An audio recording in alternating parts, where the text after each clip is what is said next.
Hello students. आज की जो क्लास है, आज हम लोग जो सीखने वाले हैं अ, आज हम लोग सीखने वाले हैं वोकेबलरी रिलेटेड टू अकाउंटिंग। ये कुछ जो शब्दावली हैं, इसको हिंदी में बोला जाता है शब्दावली। ये कुछ शब्दावली है जो अकाउंटिंग में यूज़ किया जाता है। जैसे कि जो अगर हम मैथ्स की बात करें तो मैथ्स में जो शब्दावली क्या यूज़ होता है, एडिशन, सब्सट्रैक्शन, डिवाइड, मल्टीप्लिकेशन। वैसे ही जो अकाउंटिंग में भी कई शब्द होते हैं जिसको हम लोग को यूज़ करते हैं। ठीक है, तो आज हम लोग उसी पे डिस्कस करने वाले हैं।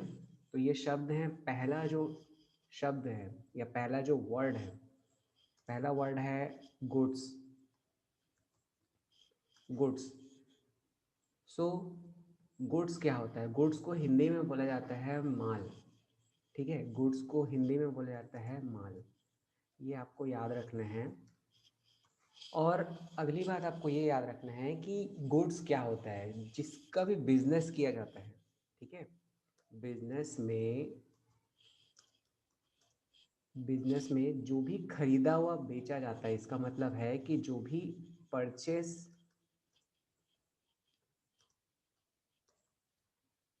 परचेस परचेस यानी खरीदना, और सेल यानी बेचना। परचेस या सेल किया जाता है, वो ही क्या कहलाता है? गुड्स कहलाता है। जैसे एक एग्जांपल के तौर पर एग्जांपल लेकर चलते हैं, जैसे किराना स्टोर है ना। किराना स्टोर को इंग्लिश में बोलते हैं ग्रोसरी, ग्रोसरी शॉप। अब एक किराना स्टोर में क्या क्या गुड्स हो सकते हैं? तो जो भी किराना स्टोर सामान बेचता है वो उसके लिए गुड्स हो जाएगा। जैसे कि क्या गुड्स हो जाएगा उसके लिए? जैसे कि हमारा आलू। ठीक है, आलू को पोटैटो ही बोलते हैं। आलू हो गया, सोप हो गया। जो भी जिसका भी वो क्या करता है, बिजनेस करता है, तो जिस चीज़ का वो बिजनेस करता है वो उसके लिए क्या हो जाएगा? गुड्स हो जाएगा। ओके, तो ये पहला शब्द है गुड्स। नेक्स्ट जो शब्द है, नेक्स्ट जो आपके लिए शब्द है वो है सेकंड। सेकंड है एसेट्स। ठीक है, सेकंड है एसेट्स। एसेट्स। ठीक। सो एसेट्स क्या होता है? तो एसेट्स को हिंदी में बोला जाता है संपत्ति। ठीक है, एसेट्स मतलब होता है संपत्ति। ठीक है, संपत्ति कहने का मतलब क्या है भाई? तो कीमती वस्तुएं। ठीक है, कीमती वस्तु यानी कि मैं इसको ऐसे ही लिख देता हूँ, कीमती वस्तु। ठीक है, कीमती वस्तुओं। और जो कि क्यों खरीदा जाता है या क्यों होते हैं, ये बिजनेस में लाभ के लिए किया जाता है। ठीक है, बिजनेस में क्या अर्जित करते हैं? ये लाभ अर्जित करते हैं, यानी कि बिजनेस में प्रॉफिट। ठीक है, बिजनेस में क्या करते हैं? ये प्रॉफिट करते हैं। और साथ ही क्या होता है, बिजनेस के लिए आवश्यक होते हैं, यानी कि ये आवश्यक होते हैं। ठीक है, यानी इम्पॉर्टेंट होते हैं, ज़रूरी होते हैं, कि इसके बिना बिजनेस में ये हेल्पफुल रहते हैं। ठीक है, तो ये क्या कहलाते हैं? आपका एसेट्स कहलाते हैं। ठीक है, तो ये इम्पॉर्टेंट एंड बिजनेस की क्या होती है? ये संपत्ति होते हैं, यानी एसेट्स ही होते हैं। ठीक, तो जैसे एक एग्जांपल लेकर चलते हैं, तो सबसे पहले हम लोग देखते हैं, इसके टाइप्स देखते हैं, एसेट्स कितने प्रकार के होते हैं, और फिर हम उसके एग्जांपल्स देखेंगे। तो एसेट्स जो होते हैं वो आपके दो प्रकार के होते हैं। ठीक है, एसेट्स कितने प्रकार के होते हैं? दो प्रकार के। फर्स्ट होता है फिक्स्ड एसेट्स। Fixed assets. ठीक, एंड सेकंड होता है करंट एसेट्स। Current assets. ठीक, तो दो प्रकार के होते हैं एसेट्स, यानी कि फिक्स्ड एसेट्स और करंट एसेट्स। फिक्स्ड एसेट्स कहने का मतलब है चल संपत्ति। ठीक है, और करंट एसेट्स कहने का मतलब है चल संपत्ति। ठीक है, अचल कहने का मतलब ये हुआ कि जो कि स्थायी होते हैं। ठीक है, तो चलो देखते हैं फिक्स्ड एसेट्स क्या होता है। तो फिक्स्ड एसेट्स जो होता है, सबसे पहले तो आपको याद रखना है कि इसको हिंदी में क्या बोला जाता है? इसको बोला जाता है अचल। अचल संपत्ति या स्थायी संपत्ति यानी परमानेंट। ठीक है, तो ये क्या होते हैं, वे वस्तु जिन्हें व्यापार चलाने के लिए स्थायी रूप से खरीदते हैं। ठीक है, क्यों खरीदते हैं, मैंने क्या बोला अभी, बिजनेस के लिए, बिजनेस में परमानेंट इसको खरीदा जाता है। ठीक है, परमानेंटली इसको क्या किया जाता है, खरीदा जाता है। ठीक, तो ये आपको पता होना चाहिए पहली चीज़ें। तो ये बिजनेस में क्यों यूज़ किया जाता है, परमानेंटली खरीदने के, परमानेंटली यूज़ करने के लिए इसे खरीदा जाता है। दूसरी बात, इसे बेचा नहीं जाता। ठीक है, इसे बेचा यानी कि सेल करने के लिए नहीं खरीदते। ठीक है, सेल करने के लिए नहीं खरीदते। और इसका क्या होता है, बार बार उपयोग होता है, यानी कि मोर देन वन टाइम इसको क्या क्या करते हैं, यूज़ करते हैं। ठीक है, मोर देन वन टाइम। तो ये क्या होता है, फिक्स्ड एसेट्स होता है। जैसे एक एग्जांपल के तौर पर, जैसे मैं एग्जांपल के तौर पर मान लो बिजनेस आप कर रहे हो, तो बिजनेस कर रहे हो तो आपको क्या चाहिए, एक जगह चाहिए। तो आपने मान लो क्या किया, एक बिल्डिंग बना लिया। ठीक है, तो बिल्डिंग आपने बनाया तो वो क्या हो जाएगा आपका फिक्स्ड एसेट्स। और जैसे बिल्डिंग बनाने के साथ साथ अगर आपने क्या किया, फर्नीचर, अब आपके गेस्ट आएंगे या फिर आपके कस्टमर्स आएंगे तो उन्हें कहाँ बैठाओगे। ठीक है, तो उनके लिए फर्नीचर आपने खरीद लिया, तो फर्नीचर भी क्या हो जाएगा आपके लिए, एक फिक्स्ड एसेट्स हो जाएगा। ठीक है, वैसे ही अगर आप कार खरीद लेते हो, ठीक है, अपने कस्टमर के लिए कि आप उस कस्टमर को आप लेकर आओ या छोड़ो, या फिर आप जो है एक ट्रक खरीद लेते हो या एक मिनी डोर, कुछ भी खरीद लेते हो जो बिजनेस चलाने के लिए ज़रूरी है।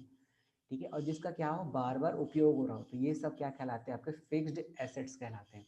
ठीक, सेम टू सेम कह सकते हैं हम लोग करंट एसेट्स। करंट एसेट्स क्या होता है, करंट एसेट्स कहने का मतलब है जो कि स्थायी रूप से आपके बिजनेस में नहीं होते। ठीक है, जो कि स्थायी रूप से आपके बिजनेस में नहीं रहते। ठीक, तो इसको मैं ऐसे ही लिख देता हूँ, नॉट परमानेंटली ऐसे लिख देता हूँ। ठीक है, नॉट परमानेंट। ठीक, एंड सेकंड बात क्या है कि इसे आसानी से किस में कन्वर्ट किया जा सकता है, कैश में कन्वर्ट किया जा सकता है। ठीक है, बहुत ही इजीली इसको क्या किस में बदल सकते हैं, कैश में। तो ये होता है करंट एसेट्स। अब आपके दिमाग में आ रहा होगा कि फिक्स्ड एसेट्स को भी तो हम कैश में बदल सकते हैं। तो देखो ऐसा नहीं है, अगर आप बिल्डिंग बेचने जाओगे तो तुरंत नहीं बेच सकते, आप फर्नीचर बेचने जाओगे तुरंत नहीं बेच सकते। ठीक है, लेकिन करंट एसेट्स जो होते हैं वो आपके परमानेंट नहीं होते और उसे आप आसानी से क्या कर सकते हो, कैश में कन्वर्ट कर सकते हो। जैसे इसका एग्जांपल है, इसका एग्जांपल क्या हुआ, सबसे पहले तो इसका एग्जांपल हुआ कैश ही हुआ। ठीक है, कैश। ठीक, तो ये इसका एग्जांपल हुआ। ठीक है, तो ये आपको याद रखना है, करंट एसेट और फिक्स्ड एसेट्स।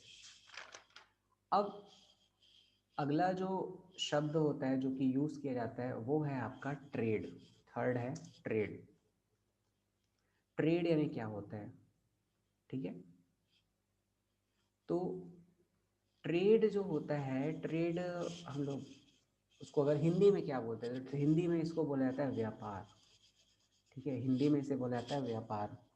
तो ये क्या होता है ट्रेड, तो लाभ कमाने के लिए। ठीक है, ट्रेडिंग या फिर जो व्यापार है वो क्यों किया जाता है, आपका प्रॉफिट के लिए।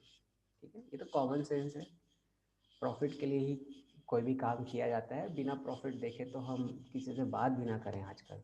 ठीक है, अब दौर ही ऐसा है। तो खैर, तो ट्रेड जो किस लिए किया जाता है, आपका प्रॉफिट के लिए।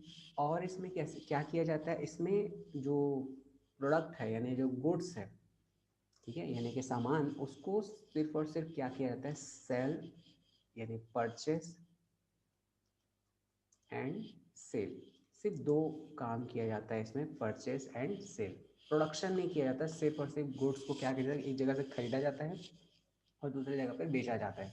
इसे ही क्या बोलते हैं, आपका ट्रेड कहते हैं या फिर व्यापार कहते हैं। जैसे एक एग्जाम्पल के तौर पर वही हमारा किराना स्टोर, किराना स्टोर। ठीक है, तो जैसे आप किराना स्टोर आप लोगों ने देखा होगा अपने घर के आसपास, तो उसमें क्या होता है, वो किराना स्टोर वाला क्या करता है, सामान को लेकर आता है दूसरी जगह से और उस सामान को क्या करता है, वो सभी को बेच देते हैं। ठीक है, आप लोगों ने बहुत ही कम देखा होगा कि कोई किराना स्टोर जो है अपना खुद का साबुन बना रहा है, खुद का शक्कर पैदा कर रहा है, ऐसा कभी हमने देखा नहीं है। ठीक है, तो किराना स्टोर क्या करता है, बस खरीदता है और उसे बेचता है और उसी से ही वो प्रॉफिट जनरेट करता है। ठीक है, तो ये क्या कहलाता है, आपका ट्रेड कहलाता है। ओके, नेक्स्ट जो शब्द है वो है फोर्थ, प्रोफेशन। ठीक है, प्रोफेशन, प्रोफेशन, प्रोफेशन उसको हिंदी में बोला जाता है आपका पेशा। ठीक है, हिंदी में इसे बोला जाता है पेशा या फिर उसका काम। ठीक है, तो क्या होता है भाई प्रोफेशन, तो अगर बोले इनकम जनरेट करने के लिए, ठीक है, या फिर आय अर्जित करने के लिए, ठीक है, इनकम यानी आय, तो इनकम के लिए, किस लिए, इनकम के लिए जो भी कार्य किया जाता है, ये जो भी वर्क, ठीक है, वर्क किया जाता है, ठीक, या कोई साधन, ठीक है, कोई भी वर्क किया जाता है या फिर कोई क्या होता है साधन, ठीक, साधन इट मीन्स कोई भी जरिया जिससे हम काम जिससे हम इनकम क्रिएट कर सकें। ठीक है, तो वो क्या कहलाता है आपका, उसका प्रोफेशन कहलाता है। ठीक है, वो क्या कहलाता है, उसका प्रोफेशन। ठीक, अब इसमें जो एक इम्पॉर्टेंट याद रखना है कि इसके लिए क्या ज़रूरी होता है, ट्रेनिंग। ठीक है, क्या जरूरी होता है, ट्रेनिंग, मतलब वो कंप्लीट ट्रेन्ड पर्सन जो होता है वही क्या होता है, प्रोफेशन, उसका मतलब प्रोफेशन हो जाता है। ठीक है, जैसे कि एग्जांपल के तौर पर आप लोगों ने देखा होगा डॉक्टर्स। ठीक है, डॉक्टर्स, तो डॉक्टर्स क्या करते हैं, डॉक्टर्स जो हैं कंप्लीट ट्रेनिंग लेकर आए रहते हैं और अपनी प्रैक्टिस करते हैं। तो प्रैक्टिस करने मतलब जो मरीजों को देखते हैं उसको बोलते हैं प्रैक्टिस करना, तो वो प्रैक्टिस करते हैं और उसी से वो इनकम जनरेट करते हैं। ठीक है, तो उनका प्रोफेशन क्या कहलाएगा, डॉक्टर। जैसे एक और एग्जांपल, जैसे मान लीजिए कोई मान लो आपका बिजनेस कर रहा है, ठीक है, ट्रेडिंग का काम कर रहा है, मतलब सामान खरीद रहा है, सामान बेच रहा है, तो वो क्या कहलाएगा, ट्रेडर कहलाएगा। ठीक है, ट्रेडर। ठीक, तो ये आपको याद रखना है प्रोफेशन मतलब। नेक्स्ट है, नेक्स्ट जो आपका शब्द है वो है फिफ्थ। ठीक है, फिफ्थ नंबर इसका है और वो शब्द है आपका ऑनर। ठीक है, ऑनर, तो ऑनर क्या होता है, ऑनर मतलब उसको क्या बोलते हैं, तो आपको सबको पता होगा, हम इसको बचपन से जानते हैं, ऑनर मतलब होता है मालिक। ठीक है, उसको हिंदी में बोला जाता है मालिक। ठीक, अब ये मालिक क्या होता है, देखो मालिक कौन होता है समझना, ऑनर या मालिक होता कौन है, तो कौन होता है भाई, आदमी या आदमी का समूह। ठीक है, या तो वो एक पर्सन हो सकता है, वन पर्सन, या वो क्या हो सकता है, मोर देन वन, मतलब एक ग्रुप हो सकता है। ठीक है, वन पर्सन या फिर क्या हो सकता है, वो ग्रुप हो सकता है। ठीक है, जो कि क्या करता है भाई, जो कि कैपिटल लगाता है, पूंजी लगाता है। ठीक है, यानी पैसा लगाता है। ठीक, मैं अभी पैसा ही लिख देता हूँ आप, ठीक है, जो कि क्या लगाता है, पैसा लगाता है, और पैसा लगाने के बाद उसको क्या करता है, उस पूरे पैसा लगाने के बाद उस बिजनेस को क्या करता है, चलाता है, यानी कि ऑपरेट करता है। ठीक, और साथ ही साथ क्या करता है, वो रिस्क ले रहा है।